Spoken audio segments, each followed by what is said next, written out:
Bienvenidos nuevamente a Luz en el Camino. Somos Carlos Ester, terapeutas, y hoy pues tenemos el gusto de presentaros a Javier de Pedro, amigo nuestro entrañable, y bueno, tenemos también a Eduardo Lizardo. Os presento a Javier de Pedro para los que no lo conozcáis. Javier es canalizador, escritor, imparte talleres, seminarios y cursos especializados, sobre todo en la apertura de conciencia, para que podamos comprender el sentido de nuestra vida. Realiza junto con Blanca, su pareja, viajes del alma, que son viajes a lugares especiales con conciencia, como por ejemplo próxima Semana Santa realiza un viaje a Perú. Buenas tardes, Javier. Hola, buenas tardes. ¿De qué nos vas a hablar hoy? Bueno, gracias por invitarme primero y de lo que queráis, pero podemos empezar por los esenios, si os parece. Perfecto. Bueno, los esenios son una comunidad que comenzó en el tiempo de Moisés y que simplemente lograron encontrar el sentido a la vida, o sea, el saber entender, comprender e integrar qué era la vida dentro de un cuerpo físico. Tanto fue así que lograron vivir una media de 130 años con todas las facultades, porque totalmente controlaban la armonización del cuerpo físico, mental y emocional, y lograban descubrir cuál es la misión del alma, que es, creo yo, en este momento, lo que nos falta a nosotros. Que cuando un alma sale a la jungla de cristal y sale ya con 20 o 21 años, pues no encuentra un sentido a la vida. Y es cuando entonces cae pues en la depresión, o en las adicciones, o en las drogas. Estos seres con 21 años sabían perfectamente a qué habían venido y simplemente lo que hacían era realizar sus virtudes para la comunidad a través de su misión de vida. Explicado muy rápidamente, sería la esencia esenia, ¿no? Entonces, para potenciar este camino, lo que hice fue hacer una semana esenia, porque claro, para enseñar a la gente lo que era vivir durante una semana, día a día, qué vivían cada día y por qué, porque si tú sabes una cosa, la sabes y sabes el por qué, luego la puedes aplicar a la vida cotidiana, ¿no? Y parece que ha tenido mucho éxito y ahora ya estamos preparando la semana esenia en México y en Argentina, o sea que si queréis preguntar algo, pues... ¿Y cómo te surgió de dónde has sacado la información de la semana, de cómo vivían los esenios? Bueno, esto empezó con un libro que cayó en mis manos en el 94 y desde ahí empecé, digo, esto es maravilloso, empecé a investigar y entre lo que leí y lo que canalicé, empecé a formar el puzzle y cuando lo tuve todo formado digo, bueno, pues esto ahora lo tengo que dar a los demás. Y el dar a los demás era saberlo explicar y saber que lo integraran también, porque claro, si luego tú no lo integras, aunque lo sepas, no lo vas a practicar o a poner en práctica en la vida cotidiana, ¿no? No estoy hablando de oraciones, ni estoy hablando de rituales, estoy hablando de encontrarle un sentido a la vida, ¿no? Si queréis os pongo una pincelada de psicología esenia para que lo entendáis, ¿no? Uh-huh. Por ejemplo, para los esenios, el día comenzaba cuando se iban a dormir, no cuando se levantaban. Por eso el sábado comienza el viernes por la noche. Porque ellos decían que estaban aquí un ratito en la jungla de cristal, en esta tierra, pero que ellos venían del Padre, con lo cual cuando dejaban su cuerpo físico aparcado para dormir, iban de donde estaban, de donde eran, y luego por la mañana cuando enfundaban su cuerpo físico, continuaban su día, ¿no? Esa era una de las prácticas que hacían, el ser conscientes de que no eran de aquí, que estaban aquí un ratito y que luego se iban, ¿no? Con lo cual todo el tema de la muerte, esa crisis y ese miedo a la muerte no lo tenían porque eran conscientes de que no existía. Esa es una pincelada, ¿no? Entonces vamos encontrando un sentido a la vida. Por ejemplo, otra pincelada sería, ellos explicaban que si una fruta, una hortaliza o algo no está a tu alrededor, es que la tierra no te dice que tienes que comerlo en ese momento, ¿no? Uh-huh. Por el clima que hay y por el momento en el que estás, la tierra te da exactamente lo que necesitas para tu cuerpo físico. Por lo tanto, no tomaban nada que no saliera en ese momento, en temporada, y no importaban ni exportaban nada, porque si aquí, por ejemplo, no hay chirimoyas, pues mi cuerpo no le hace falta las chirimoyas para subsistir. Claro, todo eso, además, sabían que los pensamientos creaban, con lo cual ellos desde pequeños ya se orientaban a pensamientos positivos, les enseñaban cómo orientarse y enfocarse en la positividad, o sea, en lo que une, no en lo que separa, Y después, a través de las emociones, ellos sabían que las emociones es una vía para llegar a los sentimientos. Entonces trabajaban la dualidad a través de las emociones para llegar a la unidad a través de los sentimientos. Claro, todo eso te lo explico ahora en un momento, pero es una semana en la que vamos desgranando poco a poco y paso a paso toda la vida en todos los sentidos, desde el nivel cultural hasta el nivel de costumbres, hasta el nivel de creencias, hasta el nivel de vivencia, ¿no? Y los diferentes grados que ellos tienen para diferenciar a un alma no consciente de un alma consciente. No eran castas, sino simplemente eran para no darle más a un alma de lo que puede asumir. Aquella frase de Jesús, no les deis pelas a los cerdos, era decir, cuando tienes a alguien delante, y eso lo pregunto ya ahora a todos los que están escuchando, tú te preguntas quién tienes delante, o sea, hasta dónde puede llegar esa persona, qué conciencia tiene para respetarlo y no pasarte o no quedarte corto. No nos preguntamos nunca quién tenemos delante. Lo observamos por cómo va vestido o por si nos cae bien o mal, pero no preguntamos quién está dentro de este cuerpo físico. Y esto es muchas veces lo que nos hace equivocarnos cuando a bote pronto juzgamos a alguien por la apariencia y luego nos damos cuenta que no tiene nada que ver. Y un grupo de gente así tan, podemos decir, evolucionado, en aquella época en que la gente tenía un nivel de comprensión más limitado, ¿cómo encajaba en aquella sociedad? Porque esto es de la época de Jesús, aproximadamente. Sí, bueno, no encajaban mucho, más que nada no por ellos, sino por el entorno. Muchas veces había envidia o incomprensión y no los entendían, ¿no? Entonces sí que hubo un grupo radical, que ahí sí ya es punto y aparte, que son los que estaban en Qumran, que ya comenzaron a hacer cosas muy radicales, pero la población normal y corriente era una población sana, que realmente se les tenía envidia por esta cosa de que eran totalmente transparentes y coherentes con lo que hacían, y realmente no necesitaban ni de la mentira ni de las máscaras para poder subsistir, y eso no estaba muy bien visto en la sociedad de aquella época. Habían grados, ¿verdad?, dentro de los esenios. Sí, habían 7 grados. Los 3 primeros eran el portal de los ignorantes. Ignorante es falta de conciencia, no es un insulto como ahora se nos da, ¿no? Entonces eran los del pueblo llano. Luego estaban en el 4.º nivel los terapeutas, que se llegaban solo a hacer terapias, que no hacían terapias en la comunidad de Esenia porque no había enfermos. Tenían que salir a Egipto y a otros lugares para poder sanar y hacer su función. Y luego estaba el portal de los sabios, que era del 5.º grado al 7.º, que estos eran los que copiaban manuscritos para que las enseñanzas no se perdieran. Porque el esenio dice que un pueblo que olvida su pasado está abocado a desaparecer. Entonces se pasaban la vida copiando manuscritos para la posteridad, para los que vinieran detrás.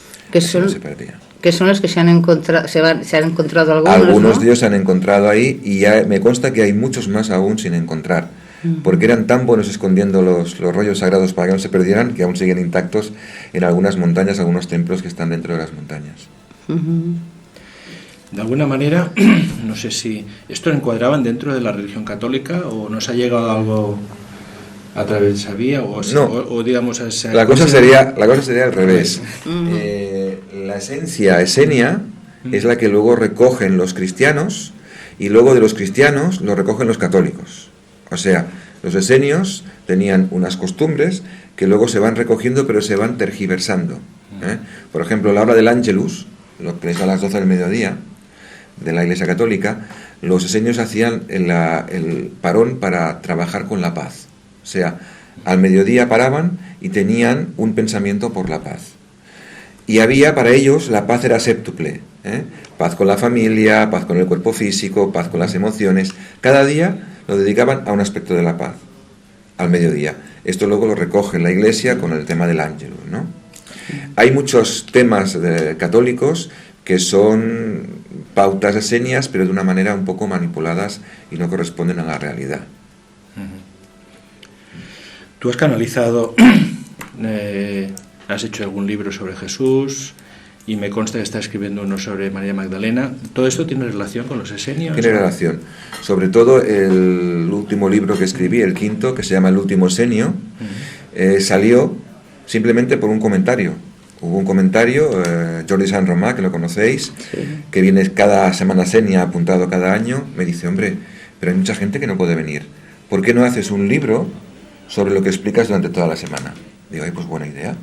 Y entonces hice un libro en forma de novela explicando todo lo que se explica en la Semana Senia, metido ahí para que la gente, por ejemplo, que esté en México o que esté en Perú o que esté en Bolivia y que no pueda venir a la Semana Senia tenga una herramienta, un soporte para esta enseñanza. Ese fue el quinto libro. Y el sexto, que ahora estoy escribiendo y que saldrá en primavera, seguramente en abril, aún no estoy seguro, se llama No me retengas, y es una conversación entre María Magdalena y Jesús a la semana de que Jesús ya está muerto, ya está. Entonces aparece en su cuerpo de luz y le explica a María Magdalena cuál es el sentido de su encarnación y cuál es el trabajo a hacer a partir de ahora de ella, no como esposa ni como madre, sino como maestra. Entonces hay un momento que él dice, no vengo a buscar a la esposa ni a la madre, vengo a buscar a la maestra, ¿no? Entonces le explica toda la información que tiene que dar ella cuando se va al sur de Francia y crea la Escuela de la Flor de Lis.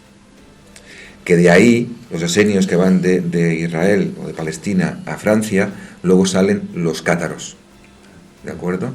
Entonces, claro, toda esa enseñanza es la que plasmo en ese libro, porque es como la continuación de esa comunidad esenia que sale y va al sur de Francia para continuar subsistiendo, y entonces comienzan a trabajar en el sur de Francia y en el sur de Inglaterra, en la parte de Glastonbury y Avalon. Muy bien. ¿Alguna vez has organizado algún viaje de María Magdalena o sí, esa zona? ¿O? Hemos hecho un viaje por el sur de Francia y seguramente, te lo digo de memoria porque aún no está confirmado, entre mayo y junio se va a hacer otro viaje coincidiendo con que sale el libro y la gente tendrá ganas de experimentar en los lugares que yo estoy mencionando, ¿no? Entonces, a lo mejor en junio así haremos una ruta a María Magdalena y Cátara también, o sea, porque los cátaros son los descendientes de los esenios, no hay que olvidarlo. Muy bien. De Jesús, yo quería que explicaras, a ver si nos puedes explicar algo más sobre cómo vivía Jesús en la comunidad esenia, porque él estaba dentro de la comunidad esenia. A ver, Jesús fue un esenio que lo cuidaron mucho durante toda la infancia. Realmente cuando él cumplió 10, 11 años y comenzaba a hacer preguntas un poco comprometidas, tuvieron que sacarle del colegio normal y corriente y ponerle 5 maestros esenios para que cuando él comenzara a preguntar se lo pudieran llevar al templo y contestarle a las preguntas porque su alma estaba despertando. Entonces, claro, había un hándicap. Si se lo llevaban al monasterio, le privaban su parte niño. Entonces, ¿qué hacían? Cuando él tenía ganas de preguntar cosas ya muy profundas, se lo llevaban, y cuando tenía ganas de ser niño, volvían a bajarlo y se mezclaba con los niños para que no perdiera esa infancia, ¿no? Esa es una de las enseñanzas o de las explicaciones que muy poca gente conoce de Jesús. O sea, esa parte de la infancia o de la pubertad, ¿no?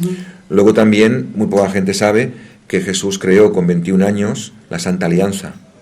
La Santa Alianza que tenía como lema uno para todos y todos para uno, que luego lo rescató Dumas para los mosqueteros. Pero realmente era el lema de Jesús y ahí es donde empieza su obra, con 21 años. Lo que ocurre es que no tiene repercusión hasta que él cumple los 30. Pero él con 21 años ya va de pueblo en pueblo haciendo los discursos, las conferencias, instruyendo a gente y explicándole a la gente simplemente lo que es vivir conscientemente dentro de un cuerpo físico.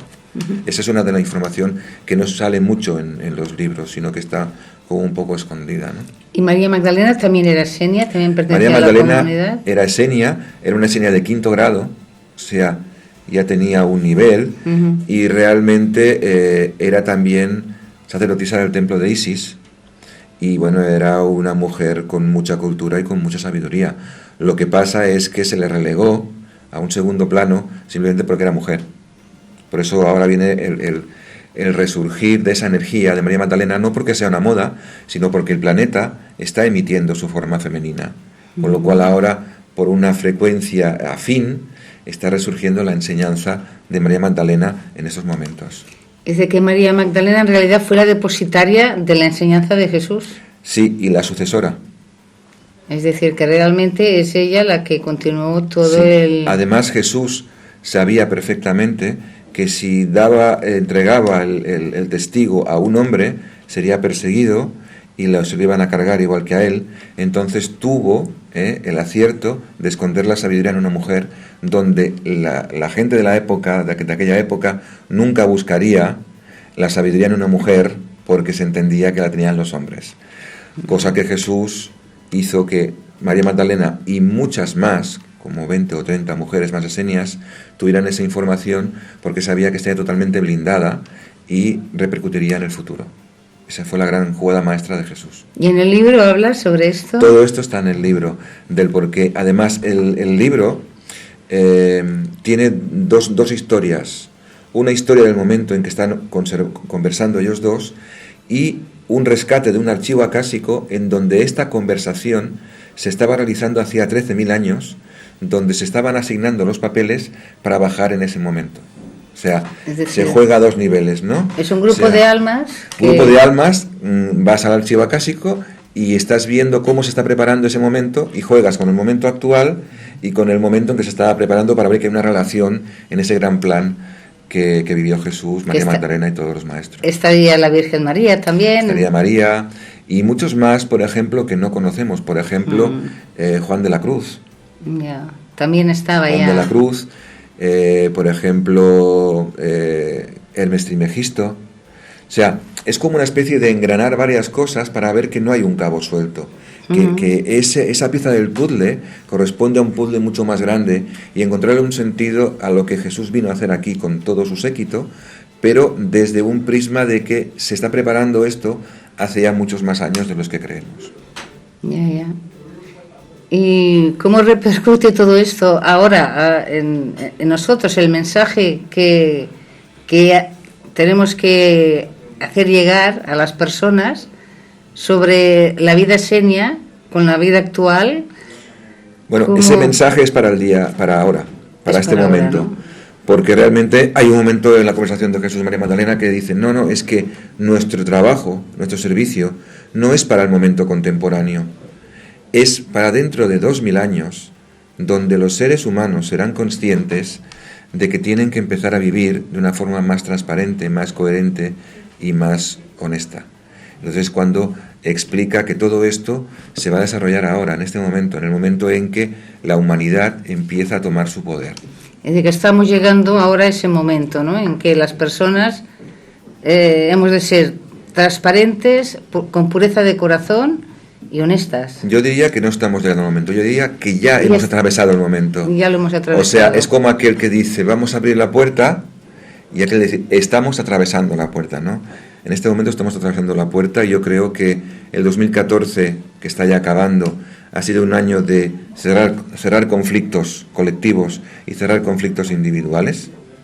Y que el año que viene es un proceso de sanación total de la humanidad, en donde vamos a ver cosas prácticamente impensables. Sí, es decir, que ahora el taller próximo que haces, que ya está lleno, me has dicho prácticamente. Igual quedan un par de plazas, pero es el Gran Consejo Kármico. Kármico, que es para acabar ya con donde este se va a tema, trabajar, ¿no?, esto para llegar justamente al 2015 con toda la conciencia realmente, no con toda la sabiduría, con toda la conciencia de dónde estás, en qué entorno estás y cuál es tu labor en este momento, que creo que es lo mejor para abrir un nuevo año. Y el próximo año, el 2015, se espera que será un año de muy diferente, ¿no? Que será un año... Este año para mí ha sido, o está siendo, un año de purga espiritual. Y cuando digo purga espiritual, tú ya sabes que a mí la palabra espiritual significa hacer tu espíritu real, espiritual, ¿no? Entonces, todo aquello que te impide que tu esencia se manifieste, se te pone delante para que lo vayas curando. Yo creo que después de este agua oxigenada del 2014 viene la mecromina, el 2015 y la sanación, ¿no? Un poco va por ahí. Pues muy bien, muy bien. Es que, en fin, yo creo que estamos esperando las personas que estamos en conciencia, o pues esperamos eso ya, ¿no? Acabar de curar ya heridas. Yo creo que si este libro va a aportar algo, para mí va a aportar la comprensión del momento que estamos viviendo. Y luego algo que está viniendo con mucha fuerza, sobre todo después de mi viaje al Polo Norte, lo noto con más fuerza, es que los terapeutas tienen que empezar a transformar la forma de hacer terapias. Y que la terapia del futuro, y eso lo habla el libro, será una mezcla de geometría sagrada, sonido y color. Muy bien, sí, me suena todo esto.